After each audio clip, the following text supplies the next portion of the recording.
Hi, I'm Dr. Manmeet Kaur.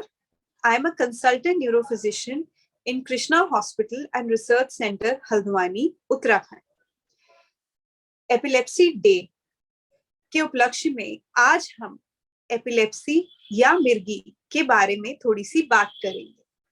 इसके बारे में बात करना बहुत जरूरी है क्योंकि न्यूरोलॉजिकली ये बहुत ही कॉमन प्रॉब्लम है। ओपीडी बेसिस पे हम हर रोज मिर्गी के बहुत सारे नए पेशेंट्स देखते हैं और अपने आसपास भी बहुत सारे एपिलेप्सी के पेशेंट्स देखते हैं। मिर्गी या एपिलेप्सी क्या है? ये कोई ओपरी हवा या ओपरी कसर नहीं है।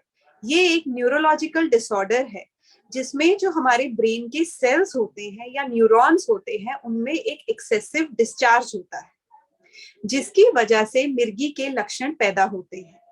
मिर्गी कई प्रकार की होती है। एक मिर्गी वो होती है जिसमें पूरी बॉडी में हाथ पैरों में जकड़न आ जाती है और मुंह से झाग निकलती है और मरीज अनकॉन्शियस या बेहोश हो जाता है। मेडिकल भाषा में इसे जर्नलाइज्ड सीजर कहते हैं। लेकिन मिर्गी सिर्फ यही नहीं होती है। छोटे दौरे जिसमें कि पेशेंट थोड़ी देर के लिए गुम हो जाता है, एक जगह ताकने लग जाता है या उसे अपने शरीर के किसी एक अंग में फड़कन या एबनॉर्मल सेंसेशन महसूस हो, वो भी मिर्गी कहलाता है। मिर्गी के कई कारण होते हैं। ये बच्चों में और बड़ी उम्र में ज्यादातर पाई जाती है, पर ये किसी भी उम्र में हो सकती है। मिर्गी के कुछ कॉमन कारण होते हैं। एक तो जेनेटिक, जब आनुवांशिक, जब आपके परिवार में किसी को मिर्गी हो। बच्चों में बुखार के साथ दौरे बहुत कॉमन है। बच्चों में दिमागी बुखार के बाद दौरे हो सकते हैं। बड़े लोगों में मिर्गी सिर की चोट की वजह से, ब्रेन ट्यूमर, ब्रेन इन्फेक्शन जिसमें टीबी और न्यूरोसिस्टिसरकोसिस बहुत कॉमन कॉजेस हैं। मिर्गी का इलाज संभव है। मिर्गी को दवाइयों से कंट्रोल भी किया जा सकता है और कुछ कारणों को खत्म भी किया जा सकता है।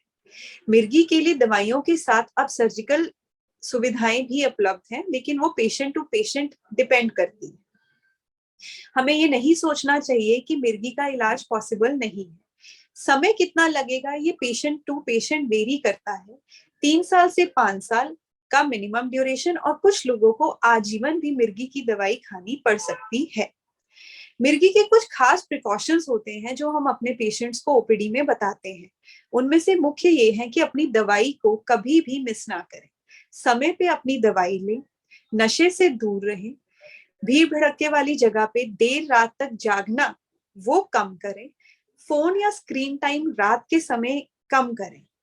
ये कुछ कॉमन चीजें हैं। स्विमिंग के लिए अकेले नहीं जाना है, छत पे अकेले नहीं टहलना है और घर वालों को पता होना चाहिए कि जब मिर्गी के पेशेंट को दौरा आता है तो हमें क्या करना है। हमें उसको करवट दिला देना है और उसके गले के आसपास जो भी टाइट कपड़ा है वो खोल देना है। कभी भी मुंह में चम्मच डालने की कोशिश ना करें। तो ये कुछ इंपॉर्टेंट इंफॉर्मेशन है जो हम सबको पता होनी चाहिए, ना केवल डॉक्टर पेशेंट बट उसके केयर गिवर्स को भी पता होनी चाहिए। Thank you.